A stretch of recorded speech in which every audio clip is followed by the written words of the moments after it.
Saint-Élu, je suis cofondatrice de la société Upcycling. Tristan Martinez et je suis manager chez Enedis. Marie-Cécile Penverne, chef de mission RSE chez Enedis en Bretagne.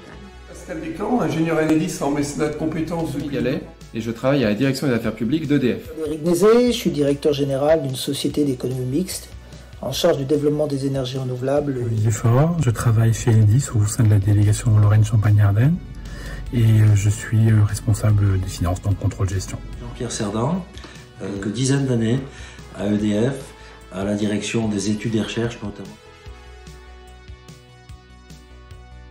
ESF permet le développement local de populations qui vivent souvent en zone rurale ou isolées. J'ai choisi Électriciens sans frontières parce que c'est une ONG française et parce qu'elle travaille pour améliorer les conditions des gens, pour leur amener l'électricité et l'eau qui sont pour moi deux énergies fondamentales. Je connais Électriciens sans frontières au travers de mes activités professionnelles puisque nous sommes partenaires de l'association.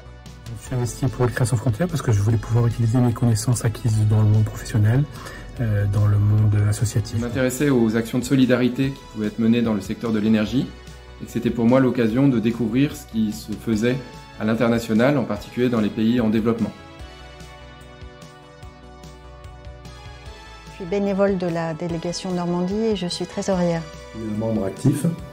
Je suis déjà parti en mission 2 fois en Moldavie par rapport à la guerre en Ukraine, donc pour installer des groupes électrogènes dans les hôpitaux. Je suis bénévole et adhérente. J'ai pu ainsi proposer mes services pour animer des fresques du climat. Je suis chargé de projet sur le projet Café Lumière, qui est une solution d'électrification rurale dans 3 pays, à Madagascar, au Togo et au Bénin, pour apporter des solutions hybrides d'électrification et des activités génératrices de revenus aux populations locales. Au sein de la délégation régionale Normandie, j'ai en charge les partenariats et la communication.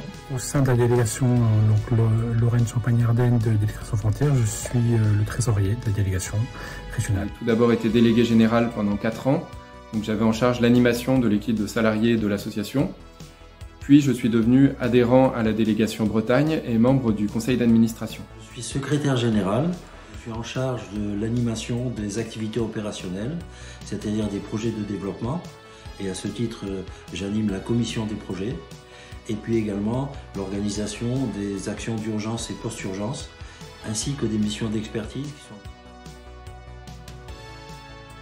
La réalisation d'un projet dans un centre de formation professionnelle au Sénégal pour l'accompagner dans le développement d'une filière d'enseignement photovoltaïque.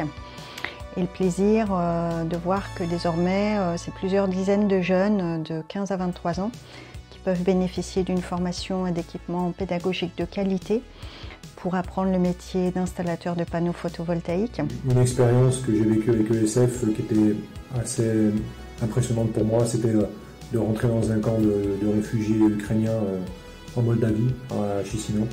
Donc on voyait tous ces gens qui venaient de partir de chez eux et qui transitaient pour aller en Europe.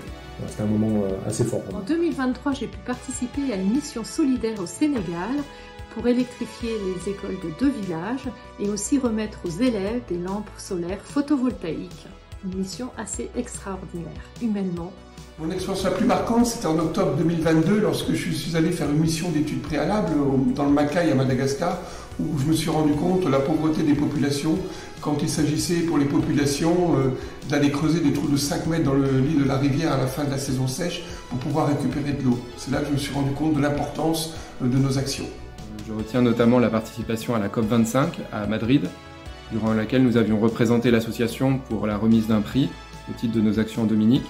Nous avions eu plusieurs occasions de présenter les réalisations de nos bénévoles à travers des présentations de plusieurs projets exemplaires. Nous étions en Haïti, notamment dans les camps de réfugiés, et nous avions pris le parti Électriciens sans frontières d'apporter de la lumière. Nous étions convaincus que la lumière, c'était vraiment quelque chose de très important pour redonner de la vie sociale, pour redonner de la confiance, pour chasser la peur. Un jour, une petite fille dans un camp de réfugiés, c'était le camp de Jérusalem, à Port-au-Prince, qui m'a pris la main et qui m'a demandé « Lumière, s'il te plaît ».